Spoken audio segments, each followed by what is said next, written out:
Chapter 41. In this state of schemes and hopes and connivance, June opened upon Hartfield. To Highbury in general it brought no material change. The Eltons were still talking of a visit from the Sucklings, and of the use to be made of their barouche landau, and Jane Fairfax was still at her grandmother's, and as the return of the Campbells from Ireland was again delayed, and August, instead of midsummer, fixed for it, she was likely to remain there full 2 months longer, provided at least she were able to defeat Mrs. Elton's activity in her service, and save herself from being hurried into a delightful situation against her will. M.R. Knightley, who, for some reason best known to himself, had certainly taken an early dislike to Frank Churchill, was only growing to dislike him more. He began to suspect him of some double-dealing in his pursuit of Emma. That Emma was his object appeared indisputable.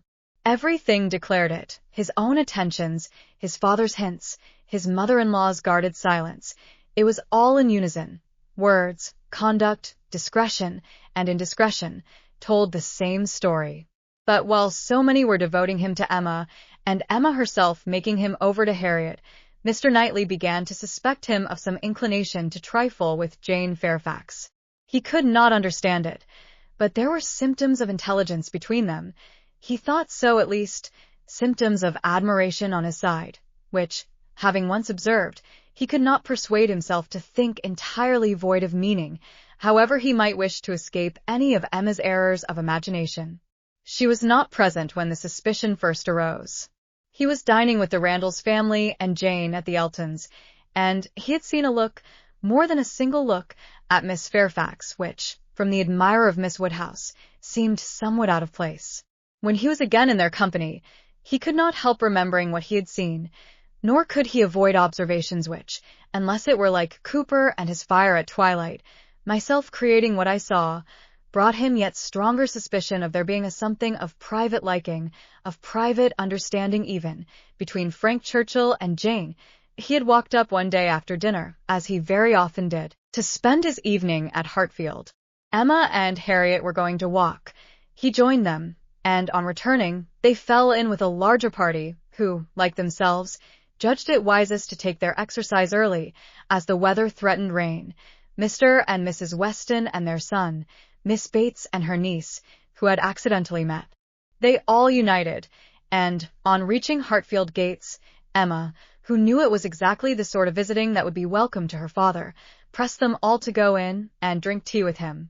The Randalls party agreed to it immediately, and after a pretty long speech from Miss Bates, which few persons listened to, she also found it possible to accept dear Miss Woodhouse's most obliging invitation. As they were turning into the grounds, Mr. Perry passed by on horseback. The gentleman spoke of his horse. "By the by," said Frank Churchill to Mrs. Weston presently, "what became of Mr. Perry's plan of setting up his carriage?" Mrs. Weston looked surprised, and said, "I did not know that he ever had any such plan." "Nay, I had it from you. You wrote me word of it 3 months ago." Me. "Impossible." "Indeed you did. I remember it perfectly. You mentioned it as what was certainly to be very soon. Mrs. Perry had told somebody, and was extremely happy about it. It was owing to her persuasion, as she thought his being out in bad weather did him a great deal of harm. You must remember it now." "Upon my word, I never heard of it till this moment." "Never? Really never? Bless me! How could it be? Then I must have dreamed it, but I was completely persuaded. Miss Smith, you walk as if you were tired. You will not be sorry to find yourself at home." "What is this? What is this?" cried Mr. Weston, "about Perry and a carriage? Is Perry going to set up his carriage, Frank? I am glad he can afford it. You had it from himself, had you?" "No, sir," replied his son, laughing. "I seem to have had it from nobody. Very odd. I really was persuaded of Mrs. Weston's having mentioned it in one of her letters to Enscombe, many weeks ago, with all these particulars, but as she declares she never heard a syllable of it before, of course it must have been a dream. I am a great dreamer. I dream of everybody at Highbury when I am away, and when I have gone through my particular friends, then I begin dreaming of Mr. and Mrs. Perry." "It is odd, though," observed his father, "that you should have had such a regular connected dream about people whom it was not very likely you should be thinking of at Enscombe. Perry setting up his carriage. and his wife's persuading him to it, out of care for his health. Just what will happen, I have no doubt, some time or other. Only a little premature. What an air of probability sometimes runs through a dream. And at others, what a heap of absurdities it is. Well, Frank, your dream certainly shews that Highbury is in your thoughts when you are absent. Emma, you are a great dreamer, I think. Emma was out of hearing. She had hurried on before her guests to prepare her father for their appearance, and was beyond the reach of Mr. Weston's hint. Why, to own the truth, cried Miss Bates, who had been trying in vain to be heard the last 2 minutes, if I must speak on the subject, there is no denying that Mr. Frank Churchill might have. I do not mean to say that he did not dream it. I am sure I have sometimes the oddest dreams in the world, but if I am questioned about it, I must acknowledge that there was such an idea last spring, for Mrs. Perry herself mentioned it to my mother, and the Coles knew of it as well as ourselves, but it was quite a secret, known to nobody else, and only thought of about 3 days. Mrs. Perry was very anxious that he should have a carriage, and came to my mother in great spirits one morning, because she thought she had prevailed. Jane, don't you remember Grandmamma's telling us of it when we got home? I forget where we had been walking to, very likely to Randall's. Yes, I think it was to Randall's. Mrs. Perry was always particularly fond of my mother. Indeed, I do not know who is not, and she had mentioned it to her in confidence. She had no objection to her telling us, of course, but it was not to go beyond, and from that day to this, I never mentioned it to a soul that I know of. At the same time, I will not positively answer for my having never dropped a hint, because I know I do sometimes pop out a thing before I am aware. I am a talker, you know. I am rather a talker. And now, and then I have let a thing escape me which I should not. I am not like Jane. I wish I were. I will answer for it she never betrayed the least thing in the world. Where is she? Oh, just behind. Perfectly remember Mrs. Perry's coming. Extraordinary dream, indeed. They were entering the hall. Mr. Knightley's eyes had preceded Miss Bates's in a glance at Jane. From Frank Churchill's face, where he thought he saw confusion suppressed or laughed away, he had involuntarily turned to hers, but she was indeed behind, and too busy with her shawl. Mr. Weston had walked in. The 2 other gentlemen waited at the door to let her pass. Mr. Knightley suspected in Frank Churchill the determination of catching her eye. He seemed watching her intently. In vain, however, if it were so. Jane passed between them into the hall, and looked at neither. There was no time for farther remark or explanation. The dream must be borne with, and Mr. Knightley must take his seat with the rest round the large modern circular table which Emma had introduced at Hartfield, and which none but Emma could have had power to place there and persuade her father to use, instead of the small-sized Pembroke, on which 2 of his daily meals had, for 40 years, been crowded. Tea passed pleasantly, and nobody seemed in a hurry to move. Miss Woodhouse, said Frank Churchill, after examining a table behind him, which he could reach as he sat, have your nephews taken away their alphabets, their box of letters? It used to stand here. Where is it? This is a sort of dull-looking evening, that ought to be treated rather as winter than summer. We had great amusement with those letters one morning. I want to puzzle you again. Emma was pleased with the thought, and producing the box, the table was quickly scattered over with alphabets, which no one seemed so much disposed to employ as their 2 selves. They were rapidly forming words for each other, or for anybody else who would be puzzled. The quietness of the game made it particularly eligible for Mr. Woodhouse, who had often been distressed by the more animated sort, which Mr. Weston had occasionally introduced, and who now sat happily occupied in lamenting, with tender melancholy, over the departure of the poor little boys, or in fondly pointing out, as he took up any stray letter near him, how beautifully Emma had written it. Frank Churchill placed a word before Miss Fairfax. She gave a slight glance round the table, and applied herself to it. Frank was next to Emma, Jane opposite to them, and Mr. Knightley so placed as to see them all, and it was his object to see as much as he could, with as little apparent observation. The word was discovered, and with a faint smile pushed away. If meant to be immediately mixed with the others and buried from sight, she should have looked on the table instead of looking just across, for it was not mixed, and Harriet, eager after every fresh word, and finding out none, directly took it up, and fell to work. She was sitting by Mr. Knightley, and turned to him for help. The word was blunder, and as Harriet exultingly proclaimed it, there was a blush on Jane's cheek which gave it a meaning not otherwise ostensible. Mr. Knightley connected it with the dream, but how it could all be was beyond his comprehension. How the delicacy, the discretion of his favorite could have been so lain asleep. He feared there must be some decided involvement. Disingenuousness and double-dealing seemed to meet him at every turn. These letters were but the vehicle for gallantry and trick. It was a child's play, chosen to conceal a deeper game on Frank Churchill's part. With great indignation did he continue to observe him, with great alarm and distrust, to observe also his two blinded companions. He saw a short word prepared for Emma, and given to her with a look sly and demure. He saw that Emma had soon made it out, and found it highly entertaining, though it was something which she judged it proper to appear to censure, for she said, "Nonsense." "For shame," he heard Frank Churchill next say, with a glance towards Jane. "I will give it to her, shall I?" And as clearly heard Emma opposing it with eager, laughing warmth. "No, no, you must not.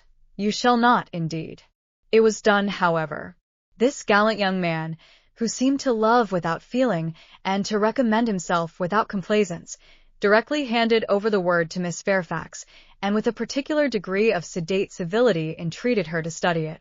Mr. Knightley's excessive curiosity to know what this word might be made him seize every possible moment for darting his eye towards it, and it was not long before he saw it to be Dixon.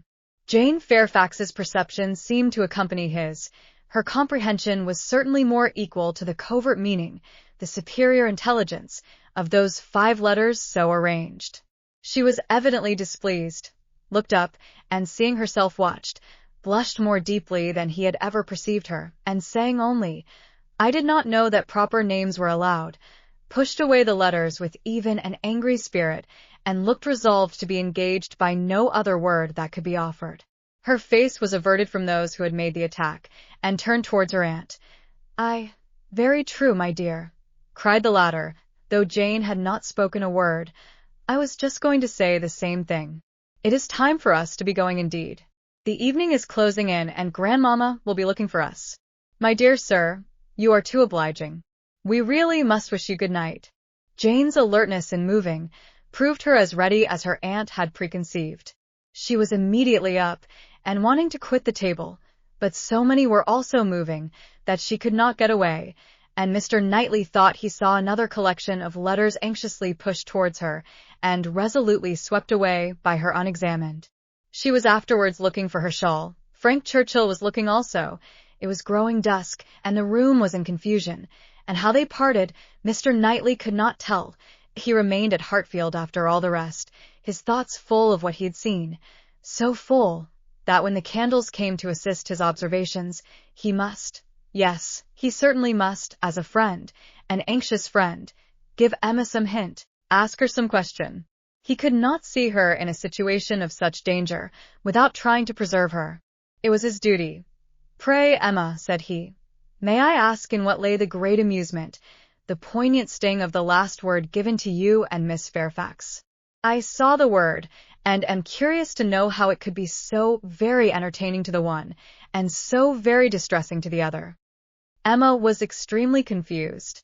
She could not endure to give him the true explanation, for though her suspicions were by no means removed, she was really ashamed of having ever imparted them. "Oh," she cried in evident embarrassment, "it all meant nothing, a mere joke among ourselves." "The joke," he replied gravely, "seemed confined to you and Mr. Churchill." He had hoped she would speak again, but she did not. She would rather busy herself about anything than speak. He sat a little while in doubt. A variety of evils crossed his mind. Interference, fruitless interference. Emma's confusion, and the acknowledged intimacy, seemed to declare her affection engaged. Yet he would speak. He owed it to her, to risk anything that might be involved in an unwelcome interference, rather than her welfare, to encounter anything, rather than the remembrance of neglect in such a cause. "My dear Emma," said he at last, with earnest kindness, "do you think you perfectly understand the degree of acquaintance between the gentleman and lady we have been speaking of?" Between Mr. Frank Churchill and Miss Fairfax? Oh, Yes, perfectly. Why do you make a doubt of it? Have you never at any time had reason to think that he admired her, or that she admired him? Never, never, she cried with the most open eagerness. Never, for the 20th part of a moment, did such an idea occur to me. And how could it possibly come into your head? I have lately imagined that I saw symptoms of attachment between them, certain expressive looks, which I did not believe meant to be public. oh, You amuse me excessively. I am delighted to find that you can vouchsafe to let your imagination wander, but it will not do. Very sorry to check you in your first essay, but indeed it will not do. There is no admiration between them, I do assure you, and the appearances which have caught you have arisen from some peculiar circumstances, feelings rather of a totally different nature. It is impossible exactly to explain. There is a good deal of nonsense in it, but the part which is capable of being communicated, which is sense, is that they are as far from any attachment or admiration for one another as any two beings in the world can be. That is, I presume it to be so on her side, and I can answer for its being so on his. I will answer for the gentleman's indifference. She spoke with a confidence which staggered, with a satisfaction which silenced Mr. Knightley. She was in gay spirits, and would have prolonged the conversation, wanting to hear the particulars of his suspicions, every look described, and all the wheres and hows of a circumstance which highly entertained her, but his gaiety did not meet hers. He found he could not be useful, and his feelings were too much irritated for talking. That he might not be irritated into an absolute fever by the fire which Mr. Woodhouse's tender habits required almost every evening throughout the year, he soon afterwards took a hasty leave, and walked home to the coolness and solitude of Donwell Abbey.